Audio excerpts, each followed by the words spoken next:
दो तस्वीरें दिखाऊंगा। हाँ। और इन दो तस्वीरों में से आपको एक चूज करना है और हर सवाल के पहले जोरदार तालियां होनी चाहिए। यहां से मेरा पहला सवाल क्या है, प्ले करिए जरा। यहां पर लोकप्रिय नेता कौन, राहुल गांधी या आदित्य ठाकरे?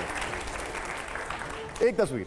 आई थिंक आदित्य ठाकरे जी ने कम उम्र में उन्होंने जो बातें रखी हैं, जो काम किया है, और एज अ मिनिस्टर हो या एज अ पार्टी लीडर हो, उन्होंने बहुत सक्षम काम किया। तो मेरे लिए तो सवाल ही नहीं है, आदित्य ठाकरे जी। ठीक है, आपने आदित्य ठाकरे चुना।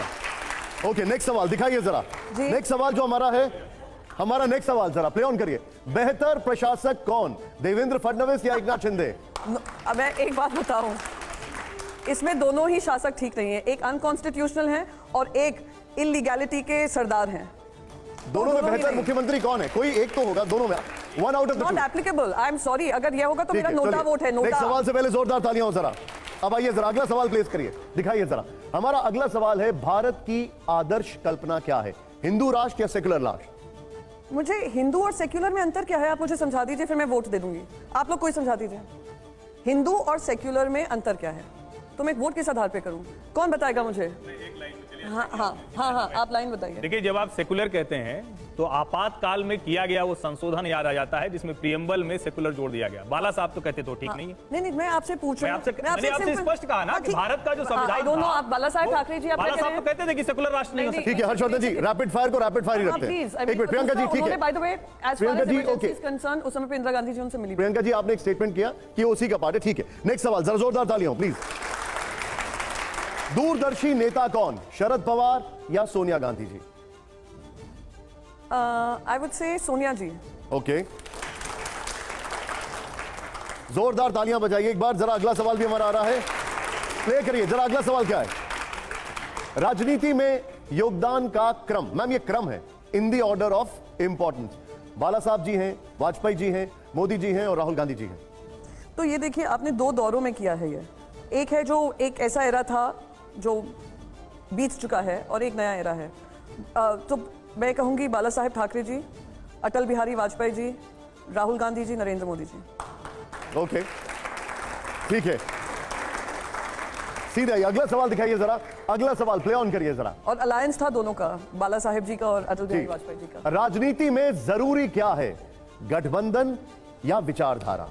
मैं फिर से कहूंगी कि गठबंधन और विचारधारा में जो अंतर है, जो अंतर बनाने की कोशिश कर रही है, ये सवाल वैसा ही है हिंदू और सेक्युलर को बांटने का। तो गठबंधन जब पीडीपी और बीजेपी का बनता है तो विचारधारा का होता है, जेजेपी और बीजेपी का बनता है विचारधारा का होता है। ठीक है, तो अभी ये आपने होता है, सॉरी। अभी प्रियंका जी पहले जोरदार तालियां हो, बहुत अच्छे सवालों के जवाब मिले यहाँ पर और आपने बड़ा बेबाकी से कई चीजों को बड़ा स्ट्रेट फॉरवर्ड रखा। प्रियंका जी, अभी आपने हमारे एक रैपिड फायर भी आंसर किया। कभी कभी ऐसा लगता है जो एक कि गठबंधन जो आपका है, इंडिया गठबंधन, उसमें सब कुछ ठीक नहीं है। ये सवाल इसलिए खासतौर पर तब जब शरद पवार और अजीत पवार की मुलाकातें होती हैं।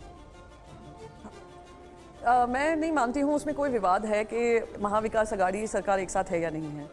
अब आप देखिए, दो अंतर हैं हमारी पार्टी में जिस तरीके से हुआ और इनकी पार्टी में हुआ। यहाँ पे परिवार भी बटे हैं और वो परिवार जो एक साथ इतने सालों से, उनके ट्रस्ट हों, उनके बिजनेसेस हों, उनका काम करने का तौर तरीका हो, इस विचार से नहीं बना था कि शायद विभाजन हो जाए। पर यानी भारतीय जनता पार्टी ने वो भी कर दिखाया है कि सिर्फ पार्टी के बंटवारे नहीं करते हैं, दिलों के बंटवारे कर देते हैं, रिश्तों के बंटवारे कर देते हैं। और एनसीपी वो एक उसका एक अंग बना। आपने बिहार में कर दिया उनकी रामविलास पासवान जी की पार्टी के साथ।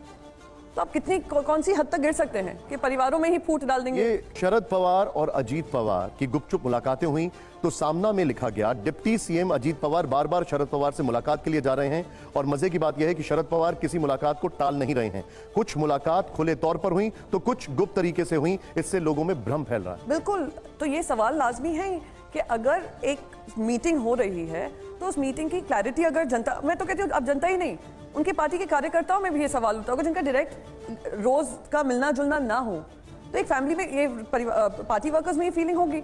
उद्धव ठाकरे और राज ठाकरे पहले अलग अलग हो गए, क्या उद्धव और राज अब एक साथ आ सकते हैं? कोई ऐसी संभावना बन सकती है?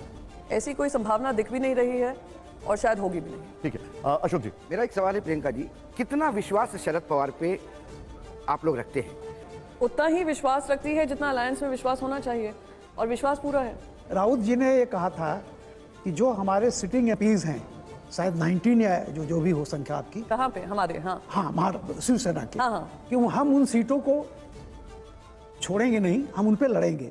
तो क्या ये स्टैंड, कोई अंडरस्टैंडिंग इस तरह बनी है कि जो भी सीटें शिवसेना की थी जो प्रेजेंट हाउस में, आप वो हर हालत में उस पर अपने कैंडिडेट खड़े करेंगे? बिल्कुल खड़े करेंगे। जो विनिंग सीट्स हैं उसको क्यों छोड़ेंगे? जो आप सोचिए, और it doesn't speak well for Maha Vikas Aghadi also. जो विनिंग सीट्स हैं और जो जीती हुई सीट्स हैं वो हम उस पर खड़े होंगे। प्रियंका जी, हाइपोथेटिकल सवाल है, एकनाथ शिंदे अगर वापस आना चाहें तो उनके लिए दरवाजे खुले या बंद है? बिल्कुल बंद है, और उसमें दो राय नहीं है। अजीत पवार के लिए? वो आप उनकी पार्टी से पूछिए, मुझसे क्यों पूछ रहे हैं? पर जहां तक आप मेरी पार्टी का गठबंधन के साथी के तौर पे मंजूर है अजीत पवार? सॉरी, गठबंधन के साथी के तौर पे? अगेन हमारा गठबंधन एनसीपी के साथ है।